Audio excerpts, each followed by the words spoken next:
You're listening to Roar, the podcast, the cyber resilience podcast for all existing and aspiring cyber professionals, putting the spotlight on the vital role that people play in making organizations cyber safe. Resilient and cyber safe people are an organization's strongest defense against online abuse. I am your host, Marilise de Villiers. Hello, everyone, and welcome to another episode of Roar, the podcast. I'm absolutely delighted to be joined by Dan Stanley today. Hi, Dan. Hi, Marilise. Good morning. So first of all, I have to start by congratulating you on publishing your book, Rethinking Masculinity. Absolutely wonderful. I had the privilege of reading a beta copy of the book and absolutely wonderful. So just want to really celebrate you before we start. Everyone, let me tell you a little bit more about Dan. So Dan is a retired award-winning senior Army commando, a key decision maker in a multi-million-pound service business, and a former national sporting champion in indoor rowing. He is also an expert in men's development and performance, hence Rethinking Masculinity. Dan and I have met a few years ago, back in 2018, when we were on a course together in Scottsdale, Arizona. And it was a really serendipitous day for me. And, you know, we've been friends ever since, and I'm truly grateful for that. So as the founder of BetterMen, which is Dan's coaching business, he works exclusively with men. He has coached hundreds and hundreds of clients and helping them to improve their well-being, relationships, and lives holistically. He works to empower his clients to charge or reignite their careers, so save their marriages, exit businesses for seven-figure sums, and gain investment in the BBC's Dragon's Den. So Dan is also the facilitator of Men in Mountains. I always see pictures of you, Dan, in the mountains and, you know, hopping on the video. And it's just always so inspiring to see that. And what an amazing community that you've created there across the UK. So welcome. Thank you, Marilise. Yeah, I'm looking forward after that excellent introduction to share my message with everybody that trusts you and tunes to tune into your podcast. So let's start with your message, and let's start with why Better Men. Yeah, you know, after everything you just shared, Marilise, you know, kind of the most important part of that perhaps was not included in the introduction. And that was in 2017, I had a huge midlife crisis that nearly cost me my sanity and my marriage. And what I came to the conclusion of at that point in my life was that my success was superficial. I had ticked a lot of life boxes, you know, all the things that you just spoke about an award-winning commando, a national sporting champion, helped my wife grow a multi-million-pound business. But none of that for me was deeply fulfilling or meaningful. And, you know, Johnny Wilkinson and people like Michael Phelps, they talk about gold medal depression. And that was kind of what I kind of fell into.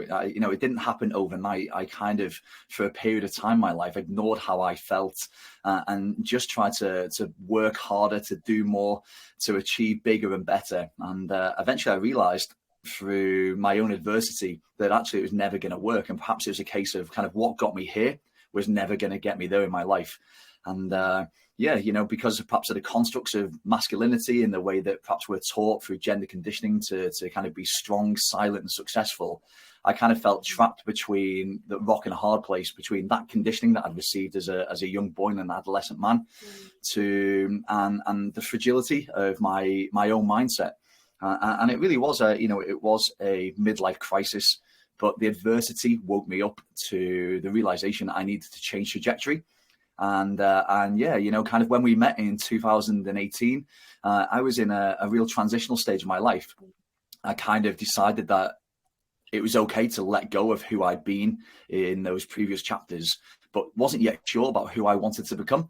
But kind of as a sense of frustration, because when I started to own my story and share kind of how I've been feeling and how, you know, essentially my resistance to expressing how I was feeling, how it nearly cost me my marriage, lots of my friends and peers started to share their experiences as well. And I felt a real sense of frustration that there was lots of men and lots of career professionals that from the outside world, you know, they were driving a nice car, living in a detached house, could afford good holidays. They kind of ticked the societal boxes of success, but actually they, like I was, they lacked that real sense of fulfillment and meaning and purpose. And that frustration kind of manifested itself one night on holiday in the south of France after a couple of bottles of wine. My wife, she said, "What are you going to do?" And I said, "I'm going to start a business for men." And she laughed and she said, "What are you going to call it?" And I said, "It's going to be a little bit like Ron Seal. It's going to do exactly what it says on the tin, and it's going to be called BetterMen." And that was the idea was born. Fast forward from 2018 to today, kind of 4 years later, I've worked with hundreds of men. And as you said, I've helped them change or reignite their careers, save their marriages, sell businesses. I'm the lead facilitator of Men and Mountains. There's about 350 men in the community now, and it's growing all the time. And essentially, Men and Mountains is a space for like-minded men who are at similar stages, not necessarily ages of life, but similar stages where they're starting to question who they want to be and what they want from their lives and kind of what they want to be an example of, to come together on one Sunday a month, usually in the Brecon Beacons, but we've been out to the Alps, we've been to Yorkshire. Next year, we're going to be in the Lake District, to walk and talk without any sense of competition or comparison or ego, and just kind of explore how they're thinking and feeling about their lives that they live. So, yeah, I'm excited to be here. I don't know where the conversation is going to go, but I'll be honest and I'll be authentic. And I might pull a few plasters off some of the really important topics that are affecting not just men, but society as a whole. And I think that's going to be, my caveat and sort of trigger warning for people is that we are going to be holding up the mirror and, face some tough truths. I think, what you kind of said really resonates with me, because as someone who's also been going through her own transition, around about the same time as you, I think you get to that point of frustration and anger with the status quo, and you're like, we cannot possibly continue with our lives like this. That it has to be better. There has to be something better. So I think Better Men, it absolutely does what it say on the tin, and how amazing that our message is for us first, and then it's for others, because we have to live and breathe that message, that curriculum, before we can share it with the world. So help us understand, because you talk about the sort of old blueprint of masculinity. And so let's dive a little deeper and just understanding, what do you mean with that old blueprint? And you've sort of hinted at it in your introduction, but let's just ground ourselves in kind of what does that really mean? Sure.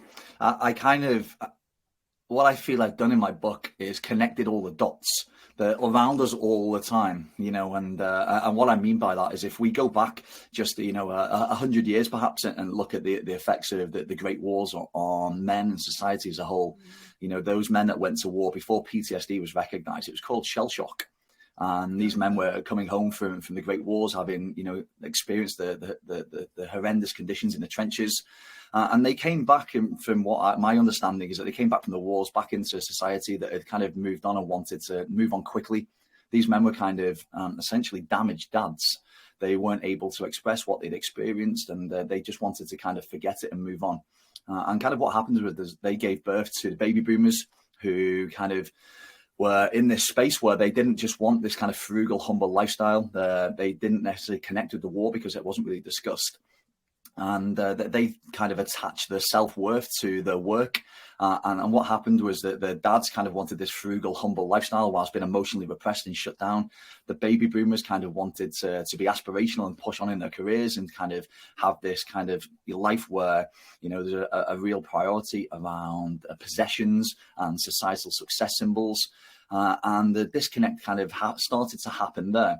So you've got emotionally shut down men from the Great Wars, and then you've got the children that were kind of aspirational and wanted to push on in their careers. And that kind of formed this blueprint of the old version of masculinity, in that professional success was the priority. Through professional success, that meant that the baby boomer generation could follow this very narrow construct of masculinity in providing for their family, more so financially, but also protecting them, and those kind of linear definitions. And that kind of created a culture then of keeping up with the Joneses, which back in the in the baby boomers generation, that meant you just had a nice car on your drive, and your garden was well kept, and maybe you had a few luxury items that you only ever compared yourself against people in your immediate maybe estate or road or close or community. But nowadays we have we have social media. And, as we move on to the kind of challenges of the old blueprint and what that creates, I really do believe that, comparison, as it's a flippant comment, is the thief of all joy. But our fathers and our mothers, they just kept up with the Joneses in their local area, and they could kind of be a big fish in a small pond. But nowadays, because the world's opened up through digital media and social media, and although it's given an important voice to many societal issues, the reality is that a lot of people misuse social media. And that means that the items that we used to view as perhaps luxurious are now necessities. We need a German car or a Tesla. We need a detached house. People want an expensive watch. We're constantly bombarded with kind of really clever marketing messages that mean that actually we're always we believe that success is an outside job. We need external stimulus to feel successful about ourselves. So the old blueprint of masculinity was founded in professional success. On top of that, we built wealth and assets. On top of that, then we prioritized our family and our communities, which is important, but they create their own unique challenges. And then the furthest thing away from the base of the pyramid, the thing that gives us strength, is ourselves. And I genuinely believe that a lot of men have been neglecting themselves for a period of years. And without being callous, perhaps the pandemic, I think, pulled back the curtain on a lot of the issues that are actually, just sitting beneath the surface. For recently now, people are talking about not just the kind of maybe the financial crisis that is probably going to happen at some point in the future, but there's a lot of talk around the Great Resignation. There's a lot of talk around quiet quitting. So a lot of people are starting to wake up that actually perhaps what we were taught around how to live a life worth living and successful life is actually inaccurate and just doesn't fit into today's society. And it's incredible how even though I know this is the target audience for this book is men, and you work with men exclusively, how much as a career woman I could relate to everything you've just said and everything I've read in the book, because I think what we are conditioned, and I think this is also a sign of my generation, which is kind of, I think, the same with what you describe as mediocrity, so between the ages of sort of 40 and 59. So kind of, falling into that age group myself, I can relate from a female perspective, working in a male dominating environment and often being the only woman in the room. I mean, less so these days, but maybe 5-10 years ago, it was not unusual for me to be the only woman in the room with 9 other men. And of course, what happens is you start adopting their behaviors, and it's that sort of you find yourself in a situation where suddenly you're faced with this kind of strong masculinity, and I dare to say sort of toxic masculinity, in the sense that you feel like if I don't become like you, I'm never going to succeed. I'm never going to actually get to the top. And so I just want to sort of call that out. So for my female listeners, I think we're all, if you're heavy into sort of cybersecurity career in particular, we are absolutely male-dominating environments. So I don't think we should think about masculinity exclusively for men. I think, we all have masculine and feminine energies. And I think what you said, Dan, really resonate, because it's that sort of, how do we live life from the inside out? So stop, grasping at external things for that sort of happiness and success and reward. So inside out for me also means that finding that right balance for you, your unique balance of feminine and masculine energy that you bring to the world, so I just wanted to call that out, because I think there's an important balance to be struck there, because all of us need both those energies. I think what you're saying is just that traditionally men have been very, very masculine and not allowed the feminine side, and that's the rebalancing that's happening. Yeah, certainly. And, what I'm trying to do here is not champion masculinity in its current state. I'm inviting it to mature. I think that the gender conditioning that particularly boys experience in the kind of formative years, and sometimes it sounds a little bit flippant, but I really mean this. We're taught in many respects to be strong. Boys don't cry. We're taught to be silent. And it's a little bit like Fight Club. The first rule of masculinity is like Fight Club. You don't talk about what it's like to be a man. And then this kind of belief that personal happiness comes from professional success. And the phrase that I've coined around this is the myth of masculinity, the belief that, you know, we access personal happiness through professional success because that's what perhaps men of previous generations did. And I think that masculinity is dysfunctional. I don't think that men set out to be toxic, but like you're saying and showing here now, Marilise, you recognize it in the corporate space, that kind of blueprint of what it takes to get to the top table, to get to the top of the ladder, the pinnacle of a career, you know, is that you have to be strong, you have to be assertive, you have to be decisive. And often what happens is that a lot of people are kind of just wearing a mask. They're pretending to be a certain way because they want people to feel that that's who they are. And in doing so, actually, they're only playing from their strengths and not recognizing or leveraging their emotional intelligence, their ability to connect to themselves and others. And I think that's why there's so many, you know, I call them the 5 challenges affecting modern day masculinity, but you could replace that title with the 5 challenges affecting today's society. And when we look at those, particularly for anybody with a bias towards a career, the first one is workaholism and burnout. You know, a lot of people have been taught that they can, you know, they earn a living without any living. And if we look at statistics now around burnout, you know, so many people, particularly those that are trying to catch up after the pandemic because they feel like their career is perhaps slowed down, you know, all they're going to do essentially is end up kind of in a space where they overwork and underlive. People that are generally workaholics or experience a frequent burnout, even if it's cyclical in maybe, you know, 6 monthly, yearly, or, you know, once every 3 or 4 years they burn out, the chances are that they will be lonely in their own lives because they'll be so focused on work and climbing the ladder or building a business that they just don't have time to I suppose, maintain or to create new friendships. And if we look at the statistics around loneliness, you know, I think it was a blind survey done by a mental health charity, said 1 in 3 men don't have a best friend. Oh, wow. You know, it's a startling statistic. You know, it was a blind survey, so people were probably very honest and transparent about the condition of the life that they were living. But, you know, I was listening to a podcast running in some woods, and the host said the question he presented was, who would you call in your hour of need? And that was when I kind of realized that actually, you know, a lot of my friends and a lot of people from previous chapters of my lives, I hadn't made an effort to invite them along on my journey. And I actually felt quite lonely. But if you're burning out and you're working too much and you're lonely in your own life, perhaps it's inevitable that you're going to experience some kind of poor mental health. And, you know, mental health, it's wellness of the mind. And if we were to put that on a continuum, we've got poor mental health to positive mental health.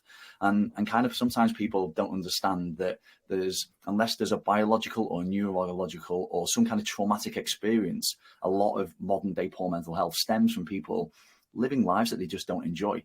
And I know that's quite hard for people to hear, but the reality is if you're not enjoying the life that you live, you know, and you have a negative mindset around yourself and you have low self-worth and self-esteem, it's probably inevitable that you're probably not going to, you know, find real value and meaning in who you are and how you're showing up.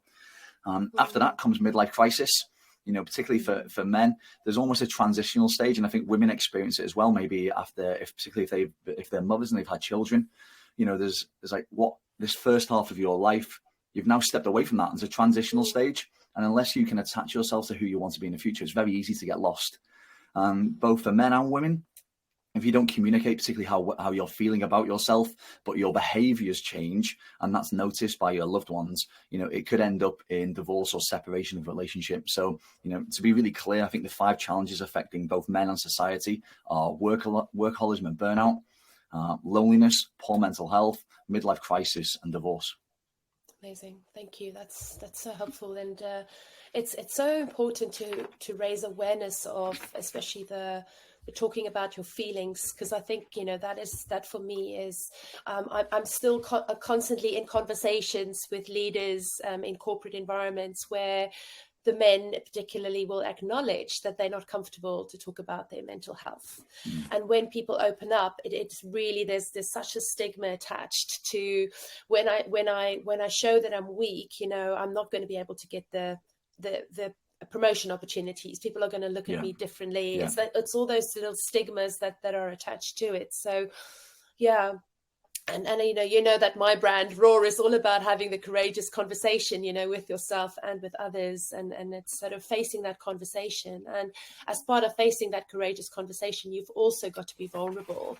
So you've got to be prepared to show your vulnerability. And I'm increasingly seeing this. And I think, you know, you've mentioned the COVID situation and maybe a silver lining, by the fact that there's been a spotlight put on mental well-being, and we're normalizing the conversation more and more.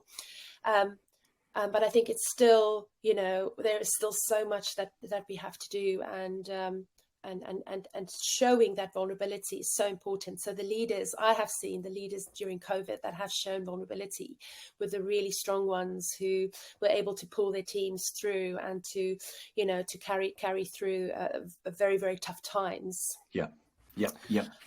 I think it's very hard to connect or to follow somebody or be led by somebody that, presents this kind of perfect kind of, strong, almost misplaced, stoic, stubborn attitude that, this is what you need to be successful, because, we're all human. And that's what I'm inviting men to be, to reconnect to some of those human qualities. And, I think being vulnerable, I don't think that connects particularly well with lots of people. In the book I talk about, we don't need to be more vulnerable, we need to be more expressive, because if we're not being able to express, we don't feel safe to express our feelings, it can internalize kind of shame or embarrassment, and it can kind of shut people down. And that's why I've got such an issue with the term manning up, because we don't need to man up, we need to open up. And again, that's not just for men, that's for women as well. I really believe that we learn by role modeling. We see other people, what they've done and what they've achieved as a result of what we believe has got them there. And then we try to copy or emulate those traits. And the issue is that, in lots of boardrooms and businesses and in families, people are reluctant to share how they feel because, as you said, there's a stigma attached to, or a misconception. It makes you weak to maybe not be firing on all cylinders or to be as successful as you might present yourself. But the reality is that there was an Einstein quote that I really love, Marilise, and it's adversity introduces a man to himself, which I know has a very masculine bias. But the truth is that when you experience some adversity, if you don't allow yourself to express how you're feeling, you will shut yourself down. And essentially you'll get stuck in your head. You'll be ruminating and procrastinating, kind of marinating yourself in your own negativity and toxic thoughts. And it's going to prevent any kind of positive outcome. Yeah. So you're sort of explaining that sort of self-leadership piece, which I think is super, super important. I love expressive, by the way. So I think when we think about if there's anybody listening, if you don't feel comfortable being vulnerable, try or experiment with being more expressive. I think that for me feels it has such a cool energy to it, doesn't it? The word. Experiment with being more expressive, and I use the word assertive, being a little bit more assertive. I think that also helps, because you can be like that without being rude. You just have to have that sort of positive regard for yourself and positive regard for others. Yep. Self-belief, self-confidence, self-worth, self-esteem, they're all self-generated. And I think that if you're kind of being passive in your own life and not enjoying your, if every day feels the same and it's not taking you in a direction in which you travel, then, ultimately there is a requirement to become a leader of ourselves. And, when I was writing the book, I was kind of looking at leadership as a concept, and it didn't feel right, because, I kind of feel as though we're always conscious about how we lead other people, but we never consider how we lead ourselves. And I just quickly typed into Google leadership, and it was like 3.5 billion hits. And when I typed in self-leadership, it's like 850 million hits. And again, it's, we're taught what to think, not how to think. So, there's no as far as we know, there's no leadership gene. One hasn't been identified. And we're certainly not born or given an instruction manual to how to live a successful and happy, fulfilling, meaningful life. So there comes a time where I think, we said earlier about that transition, where we have to step away from what we were doing when it no longer serves us or works for us, and kind of attach ourselves to kind of who we want to become in the future. And that's the concept around the BetterMen blueprint. I really feel it's important that we make ourselves a priority, that we know who we are and what we want from our lives. And then on top of that, if we're going to kind of look at this pyramid structure again, on top of that foundation of being happy about who we are and where we're heading, on top of that, we use our time to invest in our families and our friendships and our community. So we've got a real deep sense of connection with those that are closest to us. when we have wealth and assets, because essentially we probably progressed in our careers, we use our wealth and our assets to create memories that we'll never forget. And then at the top of this pyramid, we continue our professional success. Instead of making it the thing that's foundational to us, we don't ignore our success, but we recognize the consequences.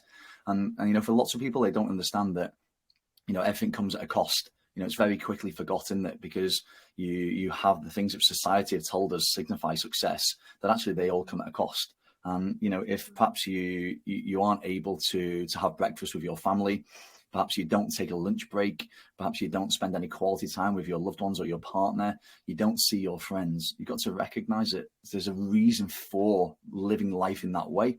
And for many people, it's because they're over-indexing their career over everything else that's important.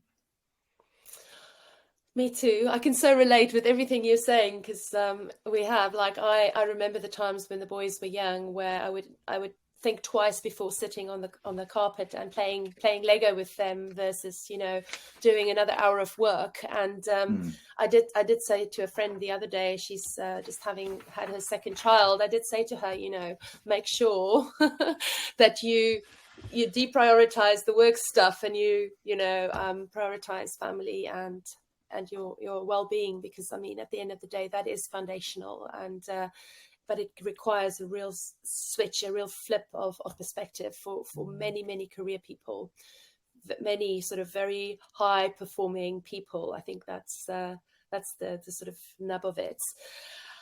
So you talk in your book about life not being a rehearsal. So being confronted with your own mortality is never something people like to face, but I think it's so important, and not to place a damper on the conversation, but I think, the more we start thinking about that, I think questioning your mortality, as you say in the book, is one of the key themes, and it's so important. I just want to sort of read a little bit, and this is also kind of a good summary of what we've been talking about. So you say that the old blueprint of masculinity doesn't care about the quality of the life you live. It simply requires that you commit yourself to the daily grind for an unfair proportion of your 79 laps around the sun.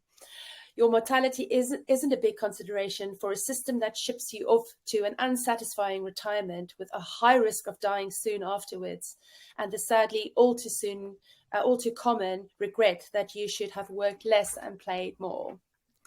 I think that's the biggest regret people face on their deathbeds, is that they haven't done the things that they so dreamed and wished they'd done. So can you say a little bit more? Yeah, that's it's quite a sobering paragraph from the book, but I really believe that the system is dysfunctional, as is masculinity, the way that we were taught it, and a lot of people are, as we discussed today, kind of living a life that they probably deep down know they're going to regret. But because of the constructs and way to which society is set up, it can feel really difficult to step away from the norm. And in the book, before I talk about what the BetterMen values are, I talk about the anti-values, and I think 3 of them are really relevant to what you just read, Marlies. And the first is conformity.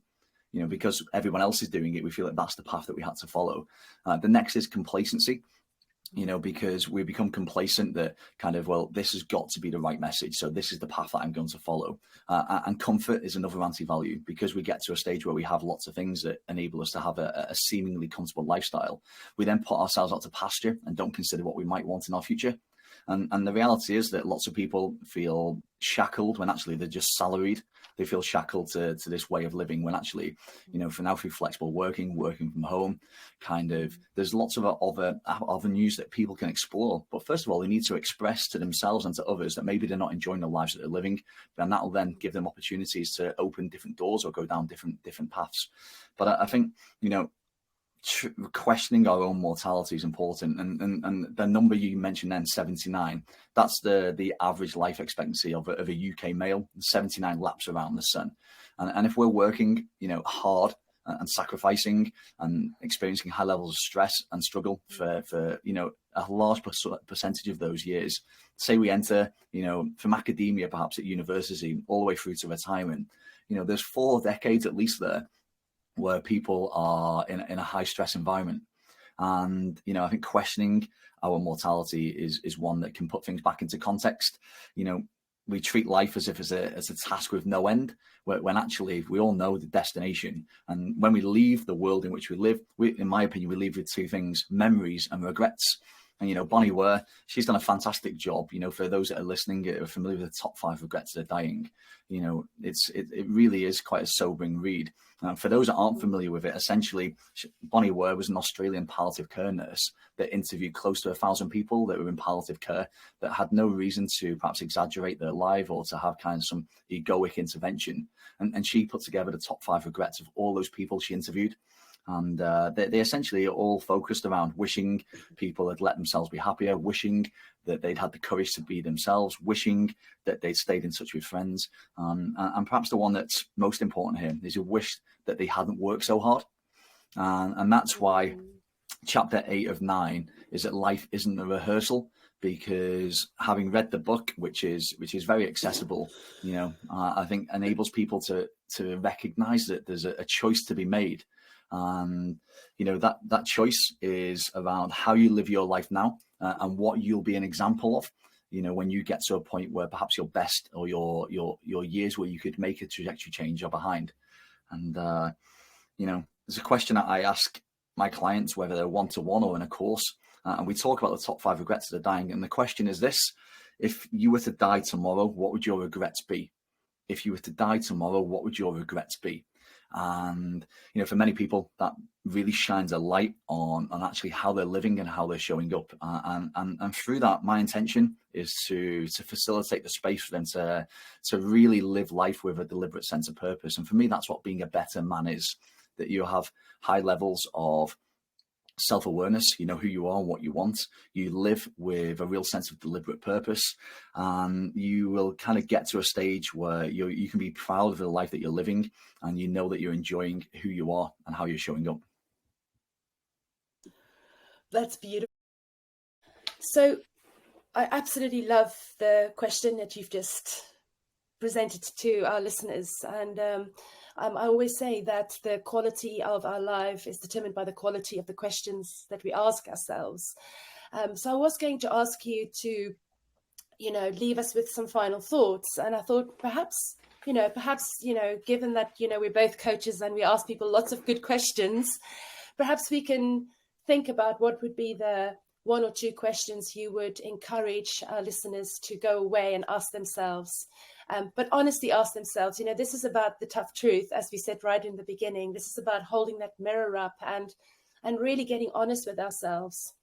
So what would be your sort of top 1, 2, 3 questions? Yeah.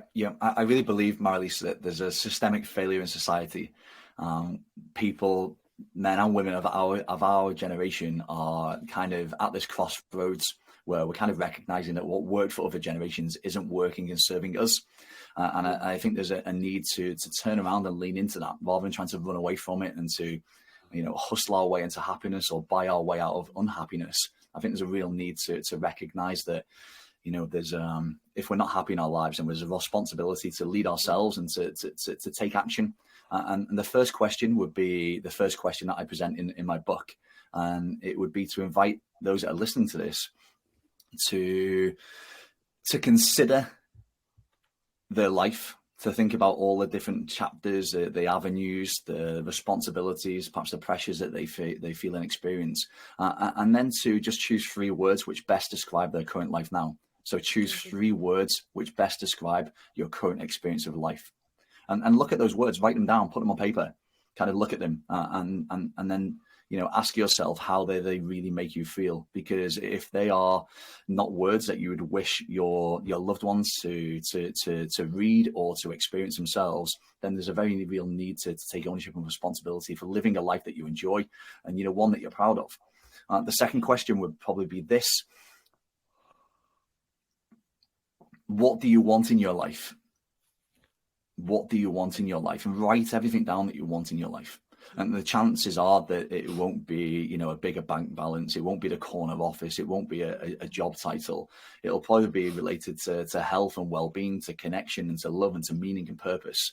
And then a secondary part to that question is, why don't you have it now?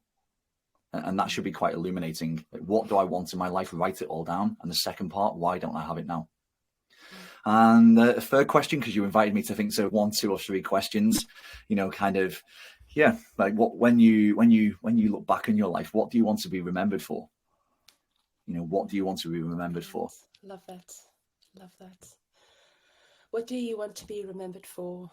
Beautiful. And it's actually really interesting, because the more and more I think about it, we think about leaving a legacy, but actually we want to be able to live our legacy every day, don't we? So we, if we show up as our best selves, and, I say, it's about making your whole life work. So becoming your whole self and making your whole life work. And if you show up every day as that sort of best version of you, what legacy are you actually living, and which lives and people are you impacting? So fantastic, Dan. Thank you so much. I love speaking to you and your brilliant insights. The research that goes into writing a book like this, I know it's phenomenal. So thank you for sharing some sort of more in-depth some of the research as well that you've done. That nurse study that you've mentioned sounded really, really interesting. What was the name of that again? The book, yeah. Yeah, the book is called The Top 5 Regrets of the Dying, and the author is called Bonnie Ware. She's an Australian palliative care nurse.